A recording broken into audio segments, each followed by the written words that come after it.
welcome to the 9th annual Meet the Candidates Night, sponsored by the Brookfield Republican Town Committee. Before we get started, I ask everyone to please rise for the Pledge of Allegiance.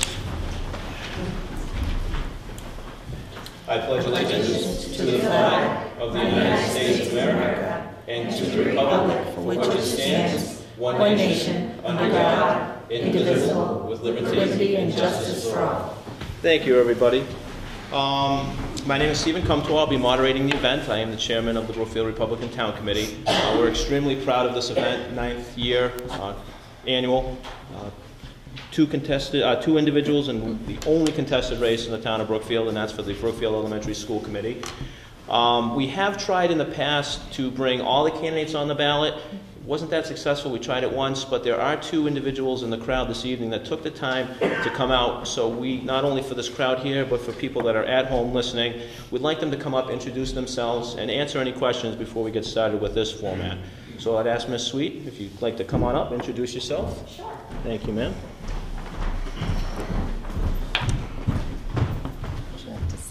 No. Am I allowed to stand? Center stage. All right. So, my name's Amy Sweet. I am a town resident, obviously, and I am running for the position of first school committee for Brookfield Elementary.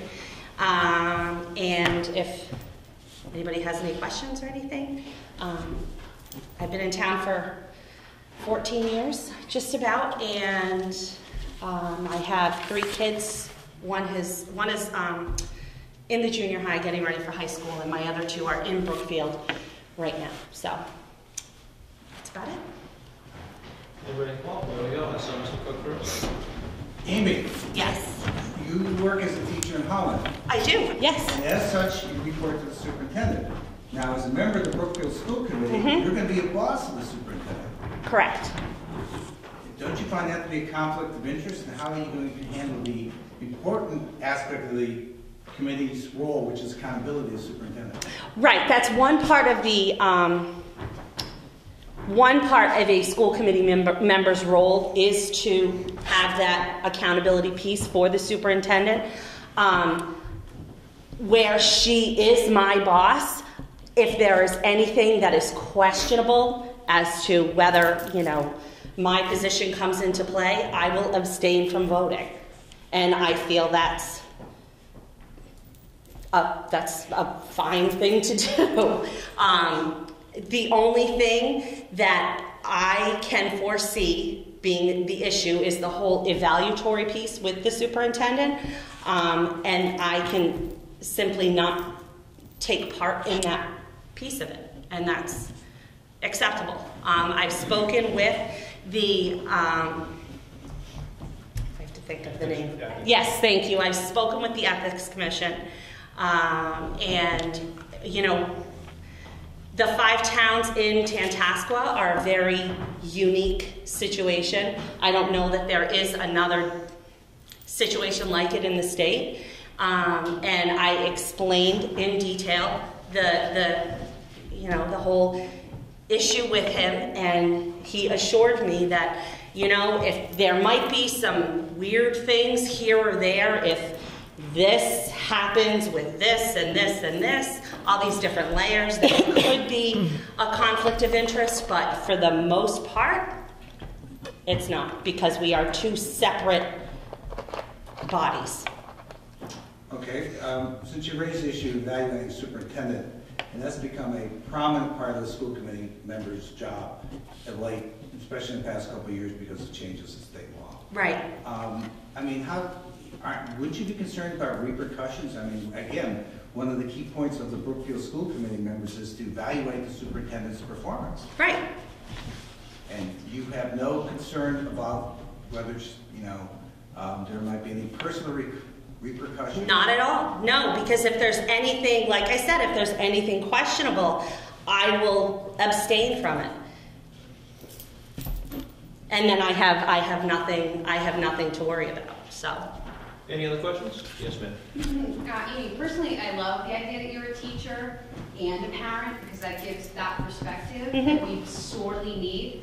Can you talk about some of the unique things that you can bring to the table as a teacher and a parent? I think being able to see both sides of issues when they come up in the school. I certainly have the rapport with the staff, with the principal, so that, you know, when questionable changes come about, you know, I know from several different vantage points, you know, how would the parent feel? How would the teacher feel? I can kind of put myself in the principal's position. I've never obviously done that job, but, you know, I've worked in a school and been part of education for so long that I think that allows me to see things from the different points of view and not just from, you know, I am a school committee member and that's the only thing that I need to focus on. Because I think that as a part of the school committee, part of my job would be to speak to parents and to speak to the teachers and to the principal and to, you know, anybody else that has a stake in the school so that we collectively are making decisions that are the best for our kids and for our town. Thank you. People file waivers with the Ethics Commission all the time. Have you or will you need to file a waiver? Is that something that we discussed with the ethics? I did discuss that. He didn't seem to think that there was a need for me to file a waiver at this point. You know, I've been in contact with him a few times. I feel that if I needed a waiver for something, I'm confident that I can get it. I know the right channels to go through. Thank you. Basically. What's your position on the Common Core? And the related question is, what's your position on the MTA's bill on Common Core? I'll speak to the MTA part first, and honestly, I don't really know what their stance is on the Common Core, if you can believe that. I get a lot of information from MTA, and it kind of, I don't pay too much attention to it because I know they are a political body, and you know, I'm the one that's in the trenches every day. I teach the Common Core. I have seen the changes, so I form my own opinions about it, and you know, the MTA is either going to like it or not like it, and they're going to tell me, you know, if law gets changed because of what MTA says, then that's what I'm going to have to do anyway. My stance on the Common Core, you know, is it rigorous? Absolutely. Does it challenge kids? Absolutely. Can our kids handle it? Absolutely.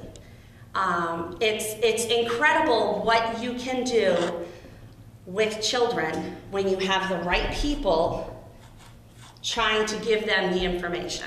It's the kids in elementary school, because that's what I've worked with, they never cease to amaze me.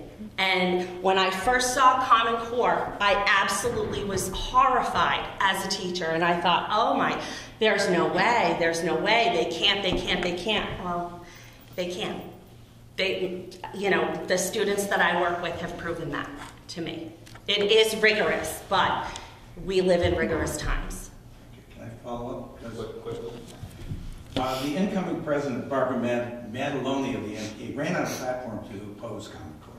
And she's since filed a bill which would basically put a 3-year moratorium, not only on Common Core, but any form of accountability standards. So she's pushing to eliminate all accountability standards in the state of Massachusetts. Would you support that? No. No, we need to be accountable to somebody. Whether we're accountable to the state for state set standards like we are for science and social studies, or if we're accountable to the Common Core via the state, we need to be accountable for something. Otherwise, people are going to go rogue, and you know, we're going to have kids learning whatever the teacher wants to teach, which is not, it doesn't work well that way. We need to have some guidance. Any other questions? Excellent. Thank you, man. Thank you. I appreciate it. Not only for standing, but for running. Thank you. Thank you. Thanks. Next, we have Mr. Snyder, who is running unopposed for selectman, 3-year term. Welcome, sir. Welcome. Thank you. Appreciate the opportunity. Again, Clarence Snyder, they call me Punk around the barn. So just so that's out there. 12 Gay Road, been in town 8 years. Currently chair the Ag Commission in town. Looking forward to the opportunities to serve. So questions? Mr. Cook. Mr. Schneider, what's the #1 issue facing the town, and how would you solve or address it? Growth. If you read the Worcester Telegram, again, not challenging people before they get into it, but having sat on a school committee in the past, in the town of Westminster, by the way, we saw phenomenal growth. I chaired the building committee that built 2.5 schools, and I was soon run out of office. So I'm a very conservative Republican guy, okay? But when you go to a town and you have to go build schools, it's not a pretty picture.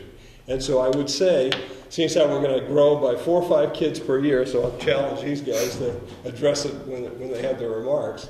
But when you're looking at 4 or 5 kids a year, they say 14% growth in the next 20 years here in town. You're going to have to face into it. And again, we're very fortunate because of school choice. We're fortunate because of our recognition for the quality of schools that we have. And our issue is now you have smacked with a growth, and you got an issue, and you got to face it. And it's better that we face it now than later. And again, I see Mr. Holcraft in the back of the room. He sits on the advisory committee, chairs the advisory committee. They have a real challenge because we are benefiting from school choice today. And if we don't continue that, it's going to be a real impact to the bottom line. I'll flip it around to the other side of the equation with that growth. Seeing as how I chair the church council next door, I'm very familiar with elderly folks that have to move out of town because they can't afford to live here. They can't afford the taxes. And so with that, I think we're really challenged to do what we can do because the two populations that are going to grow are the young ones and the old ones in this next 20 years. And how are we going to face it? So, been in business, in a retirement mode at the moment, but because of Ag Commission and a few other activities, stay busy, but I look forward to supporting the select board in their deliberations. Yes, sir. Does anybody else have a question, Senator Cook? All right. The way Brookfield is right now with some businesses that are already closed or moved out for whatever reason, do you have any kind of a plan to help bring Brookfield back up with new businesses and things coming in? I would say the fastest growing economy in Worcester County by Worcester Chamber standards is the agricultural economy. And so with that, I've been personally been doing some stuff to keep the farms in town viable, doing what we can. The good news we talked about last night, the farmers market, whether we're going to have it or not. Well, we may not have the farmers market this year. Well, that would sound like a bad thing. The good thing is because of the growth here with Tip Top next door, and they're taking in products, and the other products that are being distributed within town now over to West Brookfield, really there may not be that need. We'll do it for some marketing and whatnot to promote what farms we have. But I would say we have to strengthen the agriculture and continue to strengthen the agricultural economy, have a welcoming place so that when people come to town that we can engage them and figure out how it all fits. But yes, business is a big deal, and how do you keep those businesses? I don't have an answer, but I sure think that we need to have a welcoming community that welcomes them in, kind of sets the rules as far as the road that they have to go down with permitting and the like, and we just have to make it encourage them to come.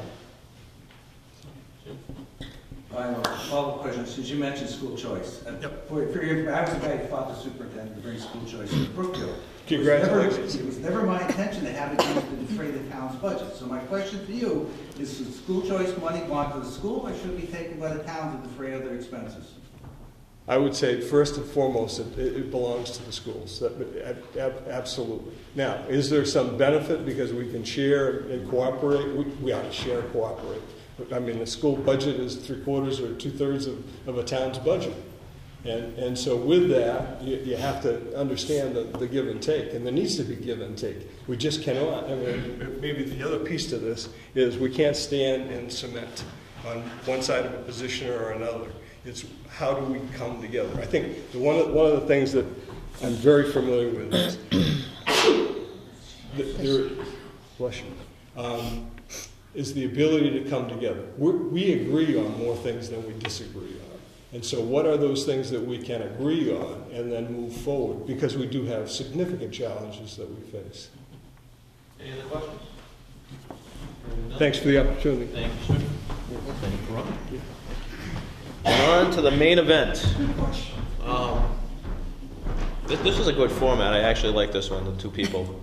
And then these are the Brookfield Elementary School Committee and Selectmen. I personally cut my teeth on the Brookfield Elementary School Committee almost seems like decades ago, and obviously now a Selectman. You two might think that this is a thankless job, you two as well. It kind of is, but there are a lot of people out there watching that don't get involved, that are very thankful, not only for you running, but obviously for your service to the town, so thank you. You guys had a great opportunity as well. For everybody out there asking questions, be gentle. For everybody listening, understand that the #1 fear in the world is public speaking. Very nerve-wracking. I've already directed them if they're going to throw up, they're going to do that to the opposite side. So be gentle, that's all I ask. The format's the same as we've always done. The school committee candidates are already with us. They'll both be allowed opening statements no longer than 5 minutes, and we'll start in alphabetical order. Both candidates will have the opportunity to answer questions from the audience. They will be also allowed a closing statement no more than 2 minutes in the reverse order of the opening statements. There are no time limits on answering any questions. Moderator myself has the right to move the questions when the answer becomes off point or redundant. There is an opportunity to answer the question asked from another candidate if they so choose. There will be no rebuttal unless the integrity of a candidate is questioned, however. Obviously, the event is recorded for public access. Usually we have press here as well, but they are not here. So we will start. First, I will allow you to introduce yourself, and you have 5 minutes for opening statement. All right, thank you. Good evening, everyone. My name is Meg Cunningham. I have lived in Brookfield for the past 8 years. I grew up in Dudley, just a few small towns over. I'm a working mom. I have 2 children attending Brookfield Elementary right now in grades 2 and 4. This is my first time as a candidate, and so therefore my first campaign, first time up here.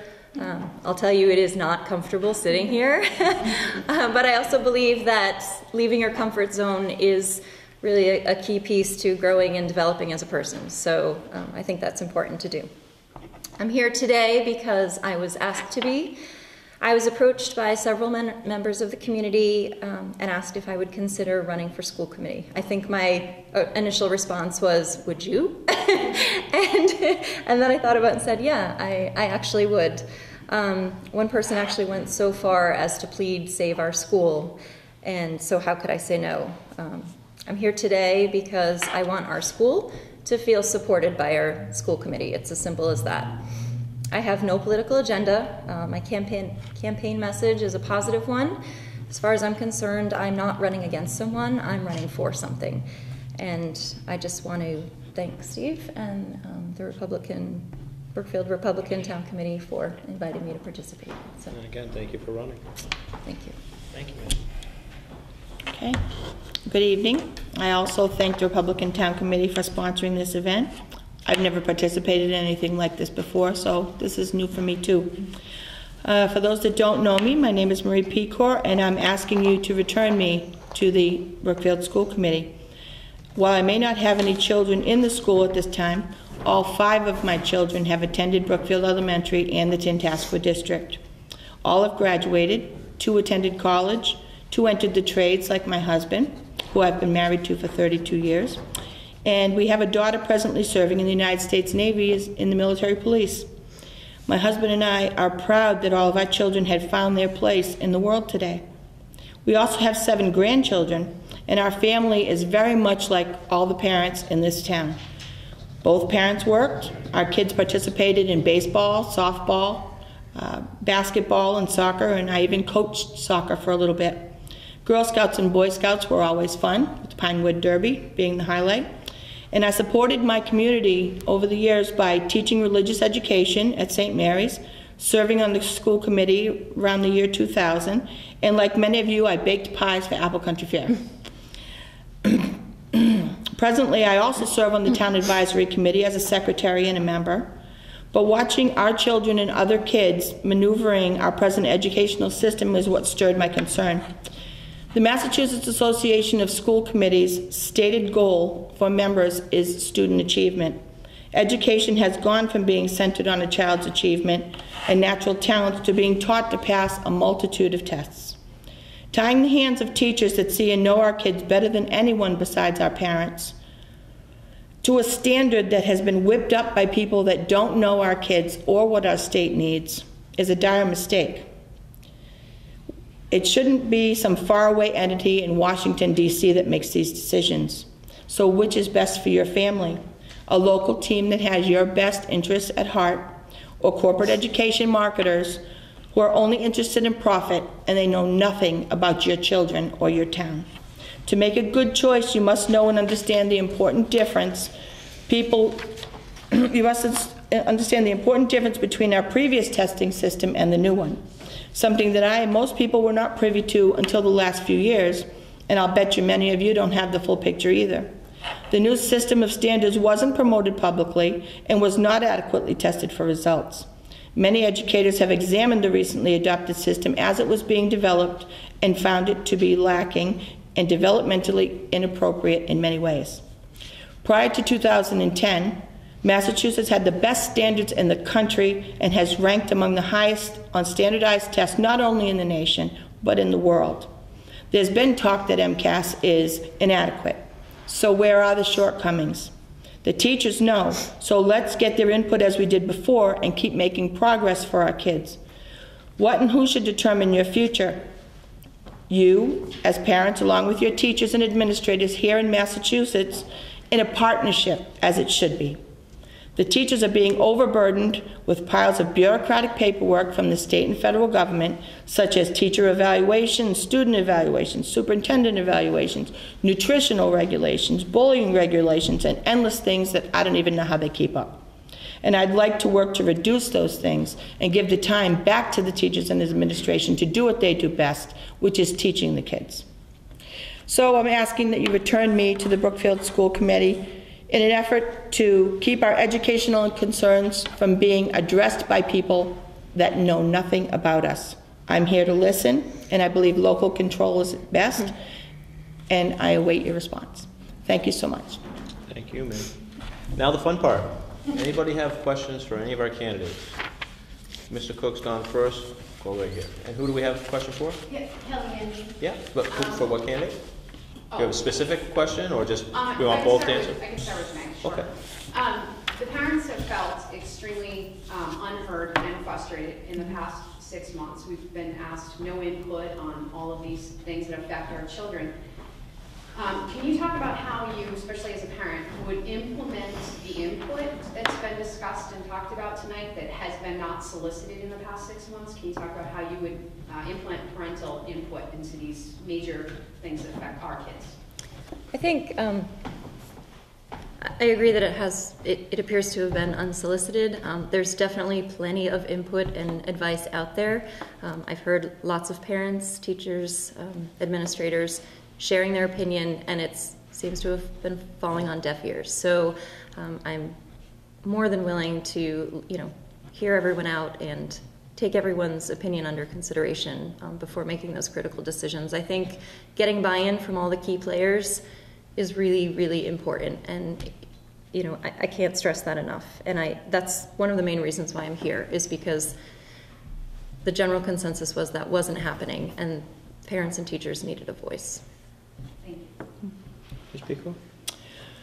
Well, I guess I can understand why some people might feel that way. However, what I count on when I'm in a school committee meeting, there are 2 periods of public access where the parents or anyone that has any concerns at all can feel free to address the committee about anything.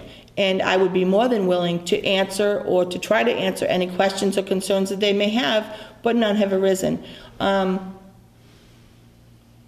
So I don't know what else to say. I mean, you get words through the grapevine about how people are feeling, but yet no one took the effort to come forward and actually say something directly during a meeting that I can recall. Excuse me? I spoke more than once at a meeting. Okay, well, we can address that in a minute. I do have past experience with the school committee, And I have been a parent. My youngest child is 23 years old and my oldest is 36. That's a lot of experience. And I'm the oldest of 8 children in my family. So I really do feel, having similar backgrounds to a lot of parents in town, that I really do understand what you're feeling. And I've examined the current system, you know, that has been initiated, and it's just a matter of difference of opinion, I guess. I mean, you're going to get 2 sides to every question. You're always going to have one that is in favor and one that is not, and that's just natural. So I just represent a different opinion, but I am not alone in that feeling. There are others in the community that feel as I do. May I follow up? Well, I was going to have Ms. Grabowski, but if you'd like to. If you I'll defer to just speaking along to that, in November... Is this to Ms. Pecor? Yes. Okay. Just to kind of go back to what you said. Speaking along to that, I questioned you back in October, November. You made a vote on park testing. I questioned, and you stated that you did not solicit the input from Mrs. Hostman. You did not talk to a single teacher in that building. You did not speak to a single parent. That is all on, you know, all in the notes. You did that on your first vote. So I'm not quite sure when you say that what you were speaking of. You never solicited any input from the experts. Okay. So I'm just wondering. And that's a valid question, and I totally understand where that's coming from. Before I got onto the school committee, there were a couple of us that were asking to be appointed. And we were asked for our opinions about various things. And I very clearly stated what my opinion was on Common Core and Park. At that time, there was only one position that was open on the school committee. And at the most, all I could hope for was to come into the committee, give my opinion, and what information I may have, and hope to affect some sort of change along the line to get people to see my point of view. Now, at another point, as you're all well aware, another spot came open. I couldn't have predicted that if I had tried, and another person was appointed to that position. It happened to be a person that was also like-minded as myself. And at that particular point, we were actually, the deadline, I believe, for letting the state know how you felt about that choice was, I believe it was October 1st. That person was appointed on September 31st. So that evening, in my mind, a decision had to be made about continuing to go along with the previous decision that had been made, or to rescind it and go in the direction that I believe is best effective for our kids. So unfortunately, I kind of likened it to ripping off a Band-Aid. I really didn't want to do it that way. I really did not. But given the time frame and the way things felt, I really didn't feel I had any choice. So that's why I did go that way. And it wasn't without, as you said, I know that you're saying about input from the teachers and administration, and I totally get that. But it's not that I didn't do any research. There is research available everywhere about how administrators feel and the outcomes for kids, and how teachers feel. And teachers have even left their profession because of what has come upon our system now. If I had the opportunity to sit down and get more information, I certainly would have. But there's no way I could have predicted the way things would have turned out. So I had to make a decision, and I did it. And and I really did do what I think was best for the kids. I really do. Ms. Cunningham, did you want to say anything? Or? I just, in regards to that specific situation, I just wanted to say that I think my opinion is, in that case, for that vote, knowing that the other schools in the district went the other direction, I realize it's not about conforming. However, I really feel like our students were put at a disadvantage. Everyone else at least got to try park testing. And I think you spoke to that. Mr. Cook? I have a question for both candidates. Who would you like to start first? Well, I'll start with Ms. Cunningham. 4 years ago, the State Board of Education adopted the Common Core without any input from any teacher, students, parents, or administration. Do you think that they made the correct decision, and should they have adopted that and held a public hearing? obviously, I'm all about getting input and buy-in from contributors, so I would say my personal opinion would be no. However, regardless of what my opinion of the Common Core is, I think it's extremely difficult to assess and evaluate performance without a set of performance standards. So if the state mandates that the Common Core is the set of standards that we are working with, then that's what we're working with, and it's the school committee's job to support the educators in any way that we can. Absolutely not. They should have had input from teachers, parents, and the community, because there are people out there that have a lot of information to share. And I hate it when I lose my train of thought.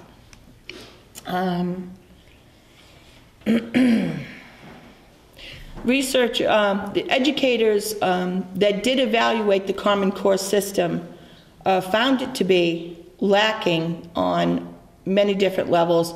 One of the most important ones being developmentally appropriate testing for the kids. And that concerned me a great deal. While it is our job, absolutely, to support our school and to ultimately support whatever the state mandates that we have to do, which may still yet be up in the air, this was not a state-led effort. It has been painted that way, but it was not. It came down from the federal government, and they did it by offering money to the states. There was an unelected governor's council that was chosen.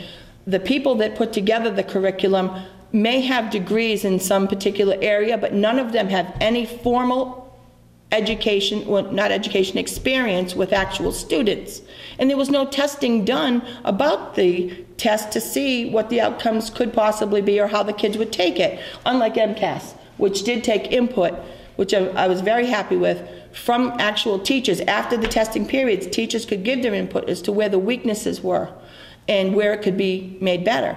And I really appreciated that. Locally, our kids from the Tantascwa district could give their input, and it was listened to. And I really appreciated that. I don't think anyone, any outside entity should come in and just say, this is how you have to do this. We've decided thus. We had the best education in the country, and we're adopting this. And I can see that there are some states that are sorely lacking in their education, and the children are suffering, and I get that. But how about take our MCAS, which was working for us, and sure, it can be tweaked, and how about offering that to those states that are suffering, whose kids are lacking? We could probably help them with what we were using. So, I'm sorry. Ms. Grabowski? For Ms. Kusor, your opening statement was extremely political, and Jim's last question was, I feel, very political. You know, we're a small town in rural Western Massachusetts. We're not, you know, lawmakers in Washington, D.C. here. We're not lawmakers in Boston here. And so I feel as though, you know, your statement and this question are focused on these really big, broad issues. And I'm just concerned a little bit and wondering if you see this position as a way to advance a political agenda, or if you see this position as a way, or how do you see this position? I'd like to know, you know, are you going to keep this local to what our students need, what our teachers need, what our administration needs, or is it going to be a way to catapult into something else? Okay, I have no plans whatsoever going beyond this area. I've lived. I did write a letter, you know, send it in support of Representative Smola's bill a few weeks ago, and so that seemed very political to me. And it did seem like you're looking to move beyond and not looking to just stay focused on what our school needs. No, not. Can I answer the question first, please? Not in any way, shape, or form, at all. The only reason I was asked also by members of the community to serve. I wasn't aware, as most people probably aren't, when it was first implemented, what this whole system entailed. And when I found out over time, as I stated in my opening statement, I became concerned. I have grandchildren. My kids are doing great. They're all grown up, they're employed. I'm concerned for the next generation. And this educational system does, from what I can see, does not fit what they're going to need. However, as for making it political, I didn't make it political, okay? It comes from politics, and it's filtering down to us on the local level. I don't want it to be political. States should be making their own decisions, and that's how it was before. And that's why maybe there is some inequity among the states as for outcomes for these kids. But as a Brookfield School Committee member, Sure. is it your intention to use your spot as a Brookfield School Committee member to advance an agenda? What agenda? I have So a... it's either a yes or no question. No. Thank you. Okay? And do you have any desire to move a political agenda on the Brookfield Elementary School Committee? No, I do not. Okay. Any other questions? Mr. Snyder.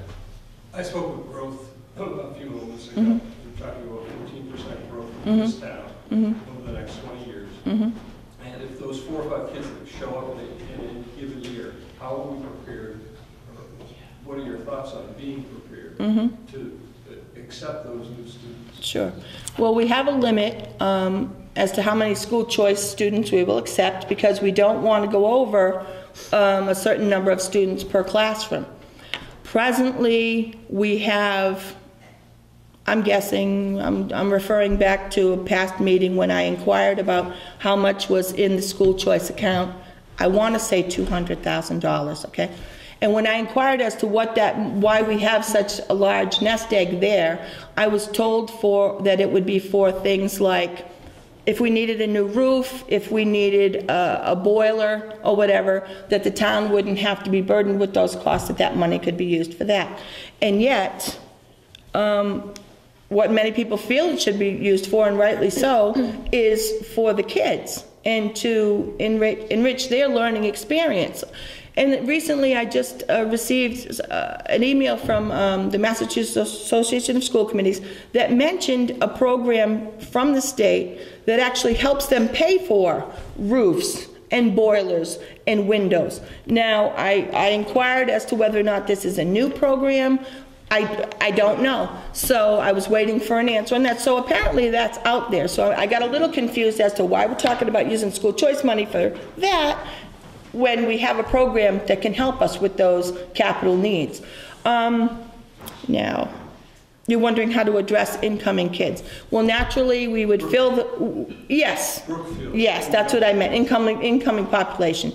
We would naturally reduce the amount of school choice children because we want to keep the classrooms at the same level. Currently, though, well, when our school was built and modified a number of years ago, it was predicted back then that we were going to have this giant influx of kids. That school can hold, I believe it's about 600 children, and we only have 320 some there now. So it's not that we don't have the room for them, and I think we can adjust, you know, like I say, as far as school choice goes. But I would also have to push as much as it may be a political thing, for more Chapter 70 money to make sure we're getting the funds from the state. I believe our funds were cut back a bit over the last few years, and I'd like to see all of that reinstated because education is important and taking care of our kids is very important. So that's my view on that, just in a nutshell. I think we can accommodate the kids. I don't have a crystal ball, but I think we can accommodate the children. Thank you. Ms. Cunningham, Ruth? I was just going to add that, you know, I think this did come up at a school committee meeting in terms of the school choice funds being a slippery slope, and, you know, the more school choice money that goes to other funding, if we're going to take Brookfield students in and replace those school choice kids with Brookfield students, that's less school choice money coming in. So just to be cautious and, you know, use the funds wisely, but I do feel that it is for the enrichment of the students in the school. Any other questions beside Mr. Cook? I saw Ms. Coughlin's hand. Did you still have a question, or was it answered? You can let Mr. Cook. Okay, Mr. Cook. I have a question for both of them. I'll start with Ms. Cunningham, the same question for Marie. As a school committee person, do you view your role as an educational leader in the community or a cheerleader for the schools? That's a good question. I would say as a leader, period. I've always I mean, even in my role professionally, I've always chosen to lead by example, and I think I would apply that here. Definitely an educational leader, but you can't help, in some capacity, end up being a cheerleader when your kids are doing well, when your school is doing well. So from that aspect, being proud is going to just naturally flow as part of that, but definitely to lead the educational process.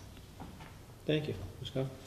So, now, and my understanding of it may be imperfect, but the school committee plays a fairly significant role in contract negotiations and, in essence, the personnel management in the school.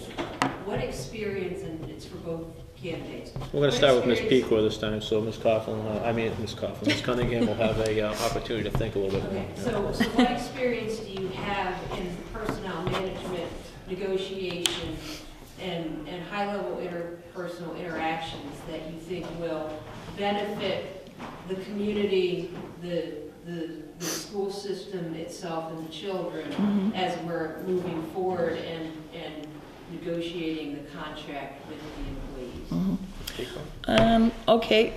When I was on the school committee previously, we did have to engage in contract negotiations at that time. I have to admit that my recollection of the whole process is vague at best, so I will have to get input from previous members as to, you know, the process, and I'd have to look at the contract and see what's already in there, see where we have room to negotiate on different things. As far as working with people and negotiating, my position in retail, as it would be an assistant manager, but it's just not labeled as such, but I have to train people, I have to work with people all the time, coaching them on how they can improve their behavior, and doing that in a manner that's not going to ruffle their feathers too much, but still get the point across. So as far as having personal relationships, being able to talk to people like that, I don't think I have a problem with that, but you definitely have to look at the contract first and see what's in there and where there is room for growth and take it from there. You have to look at both sides, what the teachers would want and what we can give and where we can meet in the middle. Thank you. Ms. Cunningham? Yes, although I don't have any experience specifically with union contract negotiations, I do have a lot of professional training in terms of conflict resolution, conflict management, staffing, salaries, those type of negotiations, resource planning. Short, sweet, love Yeah. it. Any other It questions? is what it is. Mr. Cook? And while Mr. Cook's asking his question, other people will be able to think of their questions, right? That's right. Excellent. That's sparked this one. One of your responsibilities will be negotiating a teacher's contract. So, what type of raise, percentage-wise, do you think the teachers deserve? And would you support having them go into the GIC? Are you familiar with the GIC? That's the follow-up question. So if you're not, Mr. Cook might be able to educate you very quickly. Please do so. GIC is a program, basically it's a state insurance program. They did not want it now. There are some cost benefits. At one point, the state was pushing all municipalities to adopt the GIC. They've since retreated under the governor. It has been discussed, to let you know, at the Tantasco level. Okay. I don't know that at this point I can speak to a teacher's deserved salary increase, so And how about the GIC? that I would need more information on as well. Ms. Pico? My information on that is limited as well. I mean, deserve is a catchy word. Evaluations, teacher evaluations, there's step and grade systems in place and educational, bonuses or whatever that they get. I again would have to review that. Deserve is, I don't think, necessarily the proper word to use in employee negotiations. I agree. The insurance piece? Insurance, I've read some articles in local papers over maybe the last year, and I've saved one or two of them, because I know other communities have taken on that issue. And I have to admit, I just kind of skimmed them over and kept them as notes for upcoming topics, something to refer back to. So I don't have a lot of information as to what it would require of the teachers or how that whole system works. Okay. Any other questions? Yes. This is for Ms. Pecor. You've stated a couple of times that you want the control to be local as far as the standards for our students. Mm-hmm. I'm just curious what that would look like in your eyes. Are who would set those local standards that you want our kids to be held accountable to? Okay, so as far as, I think when we were employing MCAS, teachers had a lot more leeway for the way that they could teach according to maybe who was in their classroom and the various learning abilities that are within each classroom. Where MCAS, with the Common Core, one of the creators of the program is actually on record as saying there is no force on earth great enough to keep teachers from teaching to the test. And that is my biggest fear, because that takes away all the creativity from the teachers, and eventually it's going to just be so cumbersome, you're going to lose a lot of that personal touch in the classroom, which I think is part of the reason why there are educators leaving the field, because they got into the teaching profession for a love of teaching and for a love of kids. And when you have someone that enjoys what they're doing, whoever they're training or teaching is only going to benefit from that enthusiasm, and I happen to think Common Core takes that away. So, I'm sorry, did you answer the question? as far as who sets the standards? Yes. Well, if ultimately, there are a number of towns in this state, a lot of towns in this state that are against instituting Common Core in Park. And that is still up in the air because of state government. And the legislators having to hash that out in whatever way they do that. Ultimately, if it isn't able to be overturned, then we will have to follow what the state mandates, because that's the way it works. But she asked what you're going to do, what it's going to look like on the local level, so they have to... Okay, well, the local level would be,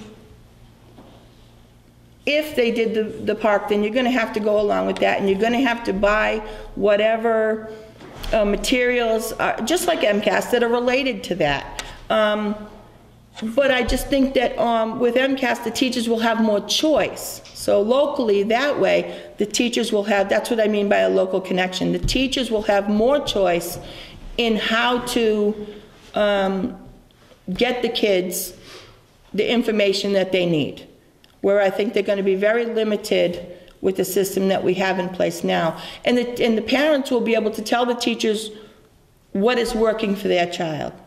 My kids were all different learners. Not one of them learned in the same way, and they all required different things. And Common Core to me, it's a very cookie-cutter approach. It's pushing kids down. This is what I see from the information that I have garnered. This is what I am seeing. It hasn't come from our local school, though, from our teachers in our school. Mm-hmm. Okay. And am I allowed to ask or no? If you like your question answered, yes. Okay. You've said that teachers have left the profession over Common Core. Mm-hmm. How many Brookfield teachers have left? I only know of one that stated to me that that's why she got out of it, because she was uncomfortable, and that was on the high school level. No, I'm talking about Brookfield. Right. Well, our children are going to go to Tantascwa, so I consider it all. Yes, this is local. This is the ultimate microcosm, but our children are going to go there. Okay, that's unless you move out of town. Let's So I think we're connected. So it's zero in Brookfield, though. Just to follow up, your answer is no teacher. As far as I know, but I haven't taken a poll.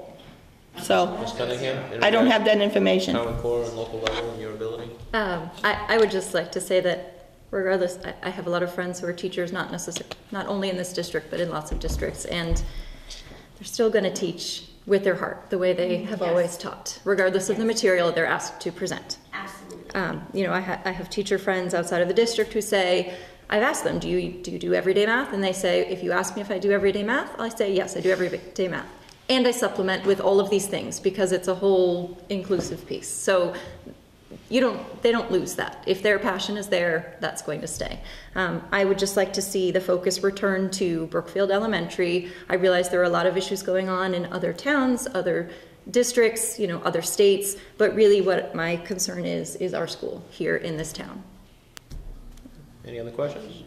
Yes, ma'am. I don't have a question, I have more of a statement. Marie, you said that your kids went to school through Brookfield and everything like that, so did mine.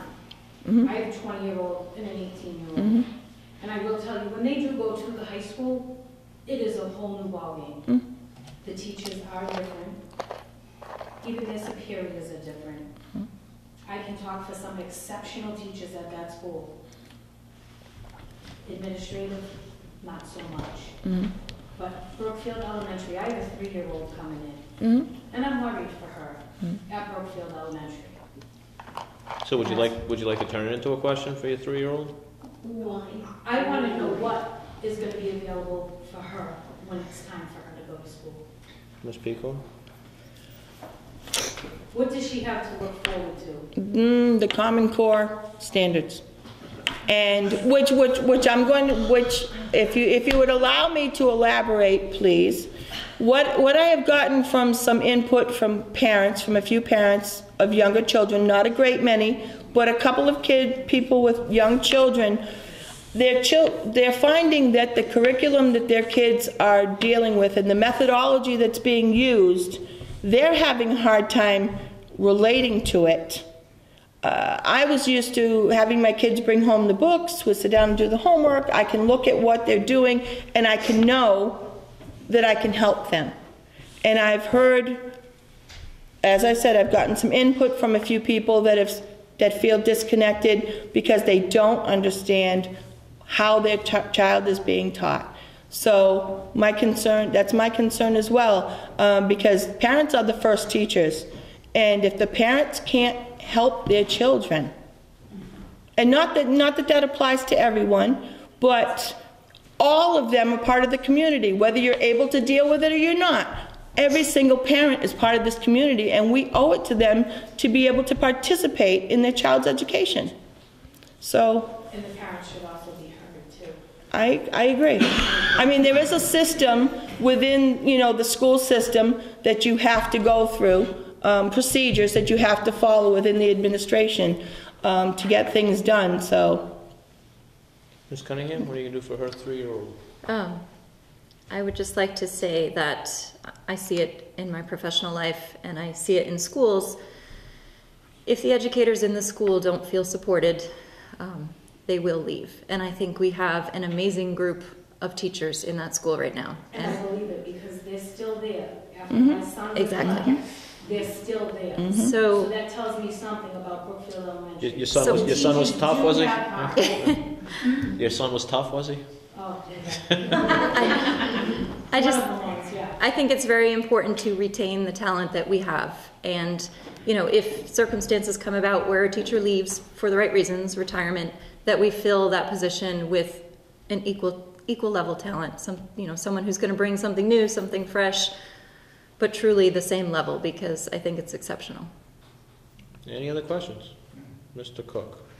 For both candidates, do you think your students here in Brookfield Elementary School are in competition with students from Sturbridge, Holland, Pittsfield, and Boston to get into the top colleges? And what would you do to ensure that they have the highest level of achievement so they can compete and exceed or excel? I think it's tricky because looking within our district, it's important to standardize within our district as much as we can, and still, with that standardization, still find ways to exceed in Brookfield. So you want to be the top school, but they also need to all be on a level playing field so that they can perform at the same level. So I think I'm concerned about, in the case of Park versus MCAS, I'm concerned that we lost some time there.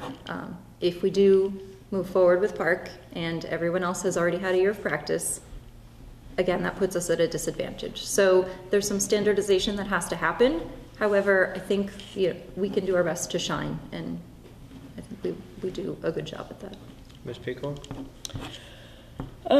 Well, being involved with the one thing I saw with in the regional school district is that they offered AP courses, and initially there were only a few students that took them, and that has greatly increased, and the participation rate is great, and they have found that that is extremely beneficial to those students. So I believe they're going to expand on that. So I would like to see something on the elementary level along those lines.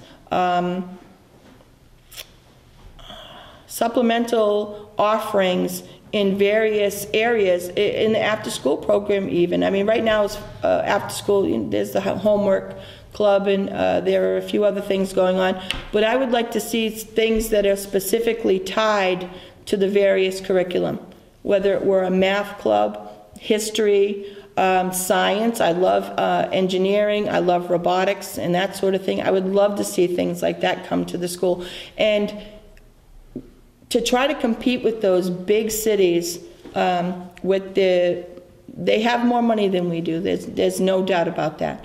But all we can do is take what we have and focus it on those most important things by offering the kids the extra things that are going to bring them up to the level of the other cities and towns. Thank you. Saw your hand up? Yeah. Just need a minute. Just a minute. So while you're saying that, a lot of people lose sight, and I know it was lost sight of, it's an elementary level. You cannot forget that one of these members, the 3 board members, actually goes and represents Tantascwa from that level, and there are regional meetings as well. So it is kind of a yin and a yang, just for everybody out there. Yes, ma'am. I kind of are coming back to just one comment that you made, Mrs. Picard. Mr. Cook asked you what you saw your role as, and you said it was the duality of cheerleader and leader, which I think is great. I gotta say though, as a teacher, as someone who taught during the MCAS era, I don't quite see the cheerleader when you're saying that you feel that teachers are teaching towards a test. I find that very hard as a teacher to hear. A good teacher, if you could define that, if you would, is, and I think we have 30 of them down the street. My kids, I couldn't be happier. They're creative. My kids love going to school, and that's because of those teachers. I'm not a math expert. I thank God that my kids' teachers come home with papers that tell me how to do it, because otherwise I'm on Google. And we have it's true. But we have teachers that are taking time out of their day to write notes down. So we have all of that going on. And if your role as a cheerleader, and then you're turning around and saying these people are teaching towards the test, I would have a very hard time hearing that if that's what you define being a cheerleader is. That really hurts as a teacher. Do you have a question? I guess, well, how would you define being a cheerleader, I guess, is the question. Being a well, I am on the side of the teachers. I don't want to see teachers being forced to teach to the test. But I feel that over time it's just going to it's going to squeeze the creativity. I'm not saying this has happened right now. I'm also looking in the future, because this whole system is still kind of up in the air. We don't know if it's going to stay or if they're going to revert back to the MCAS system. I don't ever want to see teachers having to teach to the system, but I've heard that in the past. I've heard that complaint, that we're spending too much time on tests and test preparation. That's my concern. And it's necessary. You need to have some sort of evaluation tool, absolutely, because we have to know where our kids are. It's just which tool are you going to use, which is the best tool to use in the hands of experienced educators, what they've used. And I just don't find the background in the current system doesn't have my confidence. It just doesn't have my confidence. So you wanted to be a leader, you didn't want to be a cheerleader, right? So we don't have to ask that question. Did you think of your question? I just, Carrie Von Holt, and I just want I've heard a lot of talk about Common Core and MCAS in part here tonight, and I just really would like to hear of what you see besides the academics, of what you see your vision of Brookfield Elementary being in your 3-year term.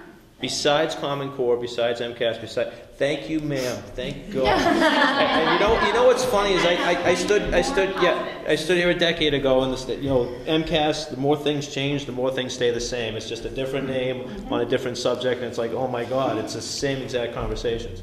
So yes, can you just ask that question again? Yes, in your 3-year term that you will be on the Brookfield School Committee, can you give me a vision besides academics of how you see our children prospering in the next 3 years? Ms. Pecor. From what I've seen of the programs that have been presented and the things that the children have participated in, I love that there's a variety of things going on in the school. You have the Tiger Paw group going on, the Backpack Brigade, and that's encouraging, behaviors that we want to see in the kids. The presentations that you have for the book night, there was coming in and kids reading books together. I didn't get to attend it. A lot of times my job interferes with me being able to attend certain events. Musical presentations, I love the whole gamut. I'm happy with that. Perhaps once I get a little more background into all the things over time, the recent past that have been presented, maybe there's room for changing things up a little bit to offer a little more variety and expand the horizons a little bit more. I am really actually pleased with the way things have gone and what I've seen on the Tiger News, what's going on in the different classrooms. They're beefing up the library, which I think is a wonderful thing, and it's great for kids to put books in their hands. One thing I had thought about was with the Tiger program, where they have these little rubber bands that shows their achievements on different levels. I was actually thinking of presenting that at some point, perhaps rather than a rubber band, we could have a collection of books that the kids could be awarded with, that they could choose from to take home, because I'm big on books. I'm big on reading. And so I would have to look a little bit deeper to see where we can grow. But I'm all about growth and expanding the horizons, because I think the more you know, the more brain cells you grow and the better you get. Sure. So you don't have any plans or ideas of your own going into it? You're going to take a look at what we've done. I think plans have to be formulated. So I'm not just going to walk in there and go, I want to do blah, blah, blah. I want to see what the recent history is first, and where the strong points are, and where it's just, it's opinion. What do the parents want to do? What more do the kids they want to do that they haven't had done that we could support? Well, there's lots of ideas out there, so I'm sure. If you are elected to the seat, I would be happy to fill you in on. I would be so ready for that. I really would. And I think it's your 2-year. Are you a 2-year or are you 2-year? We're both. Oh. They're both 3. Okay, you were the 2-year. Amy's the 2-year. Sorry. That's okay. That was really bad, wasn't it? You're running for the same position. That was horrible. I'm a 2-year. She's a 3-year. It's okay. It's been a long day. It has. I think in addition to obviously continuing to have our school be a school that our kids love going to every day, and that teachers love teaching at, and people all around the community sing the praises of Brookfield Elementary, and that makes me proud to hear. In terms of the school itself, I've had some big ideas in the past few years. The library was one. I think our library could be so much more and so much better, and I've put some ideas forward. They haven't gone too far as of yet, but they're up here, and I think we're slowly moving in that direction, and we worked with the PTO to clean out a lot of those books, and they have slowly started being replaced. But in terms of just making that a great place to spend time and get kids excited, the outdoor classroom is another one. I think that's something that I've always wanted to see. Nature's classroom, have kids spend time outside, putting that somewhere on the premises. Thank you. Any other questions? Going once, going twice. Sold. We now begin the closing statement. Ms. Pecor, you shall go first. Thank you. Well, my biggest hope is that this event tonight is giving you all a bigger window into who I am as a person and how I think, because I really did put in a lot of effort to formulate those thoughts to give you a good picture. This is a very close-knit town, and we're all very busy with our day-to-day activities, and many of us are parts of groups that don't often intersect. And since I've gotten out of, my kids are all grown, I don't necessarily run in those same crowds anymore. I'm getting a little older, and it's nice to relax from time to time and not have to worry about those things. But I'm asking you to let me be the voice in the middle of some of the upheaval that has happened in the last few years. I have a vision of what a children's outcomes should be that's different. Well, actually, it goes back to more to what it was before. There are people with ideas for our kids that are very different than what we think they should be. I hope you'll give myself and the administration input and ask lots of questions and give me lots of suggestions, because I can use them. And I would really appreciate them. I'll do my best to keep you informed and to continue to hold the administration in general to giving our kids the best that they can to give them the highest achievement that's possible. Other than that, I'll ask for your vote on May 4th, and thank you so much for your time and your interest. Thank you. Ms. Cunningham. I just want to say thank you to everyone that came out. A lot of you I know personally. Those of you who I don't know personally, hopefully this was helpful. I do pledge to take all of your concerns under consideration. I think, buy-in is key. Really talking to those people that are subject matter experts. I am not going to pretend to be an expert at a lot of these topics, but I will seek advice from people who know what they're talking about, and I will get a multitude of opinions. I think that ultimately what's good for our school is good for the community, and so that's sort of the message I want to get across, is that we are all in this together, and it's not just about the school. It's part of the town, and we have to make our decisions appropriately. So thank you. Thank you both. Thank you all three. Mm-hmm. School committee, especially school period, is just extremely important to me, and it's just near and dear to my heart. They're our kids. They're our community.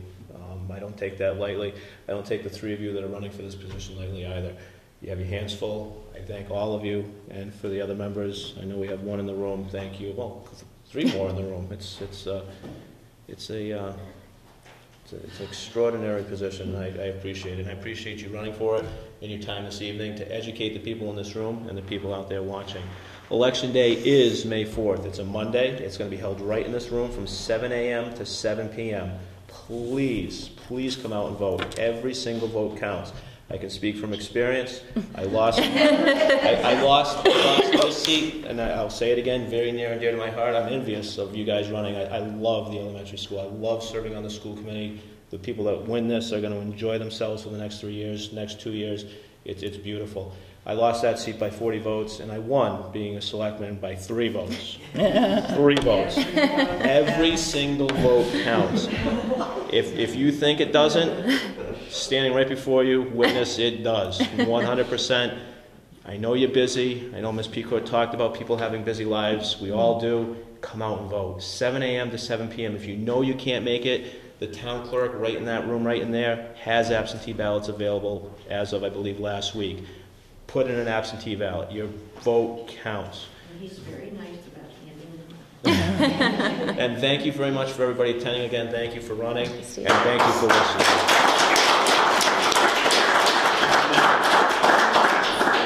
Thank you, ma'am. Thanks.